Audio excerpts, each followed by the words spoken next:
Hi, I'm Vince from Very Simple Music Promotions.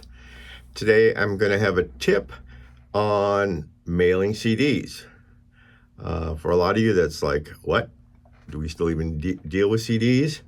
And yes, we do if we're doing radio promotion primarily. Here at Very Simple Music Promotions, we do several different types of strategies for our clients. We do streaming like Spotify and Apple Music and Deezer. We do YouTube promoting, and we also do radio promotion. These days, there's a lot of different ways to do radio. There's still FM and AM radio out there, and they tend to dominate the charts. So they report the most to the charts. And if you want to get on any chart, you have to basically get on one of those stations.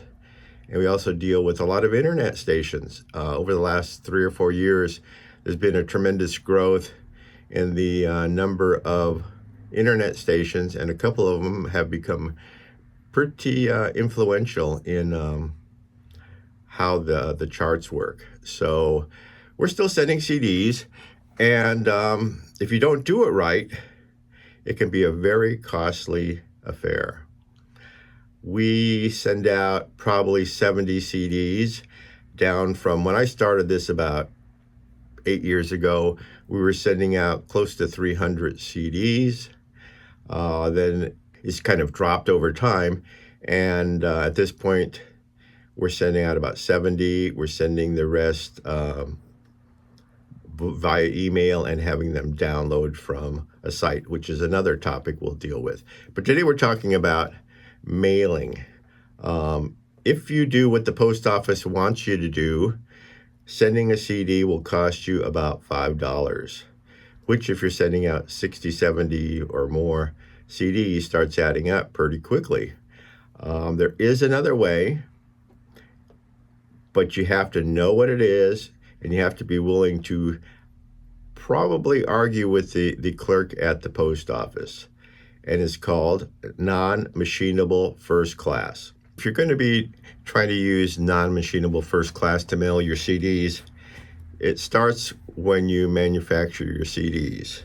Now, in the past, these were the kind of CDs that were being made. They were plastic. They were thick. They're at least a 1/4 inch thick. And they were kind of lousy because they would tend to, by the time they got to somebody, they would tend to break. So we mailed them in padded envelopes. You'd go to Staples or your office supply warehouse and get padded CD envelopes. The whole thing was pretty bulky. By the time you put the CD and the padded mailer, it was pretty thick. That you had to send media mail. And like I said, right now, that's almost $5 per unit. Over time, we started using the thinner packaging. You make sure yours has a spine on it. Radio stations like that because they put them in their rack and they can see the name even though it's really small. But this makes it very thin, and this is what you want. When we send out our packages now, we use these kind of envelopes. They pretty much will take a CD like that. And we also put in, it's an 8.5 by 11 sheet with a 1 sheet, which we'll talk about all these things in other videos. But we send this. So we have these 2 items, and that's what goes in our envelope. And you end up with a very thin piece of mail. And you need that because when you go to the post office, first they'll tell you need to do it media mail, and you say, no, I want to do non-machinable first class. You might have to argue, and there are some clerks that just won't do it. Today I was at the post office and I had a clerk just telling me no way, he didn't want to deal with it.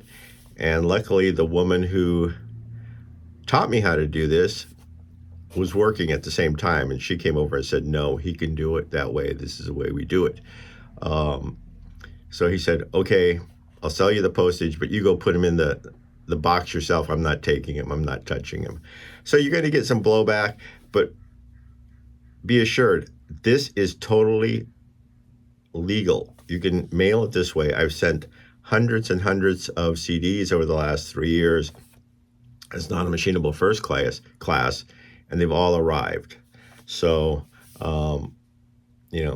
be sure you know about it. Be sure you package it right. Once they do decide that they can take it, they have a little piece of cardboard that has a little opening that's this wide, and it's very thin, and if your package will go through it, they'll take it. So you want it this thin, and it just barely makes it. And it suddenly goes down to, at this point, I think it's like $1.48 per unit. So that's $3-4 savings per CD, which, like I said, adds up pretty darn quickly. So once you do that, you have to buy the postage. The postage is 2 first-class stamps and a 1-cent stamp. That's as of today. It's been that way for a long time. So I just get a bunch of forever stamps, first class, and in this case I bought 2-cent stamps because that's all they had. And 2 of these, 1 of these, and you're good to go.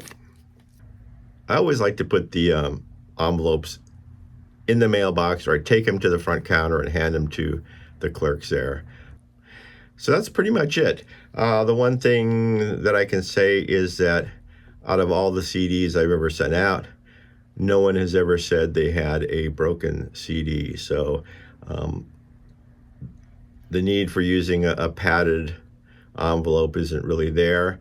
So if this tip helped, please subscribe, add a like, and maybe hit the bell so you're notified of future tips. Thanks for watching.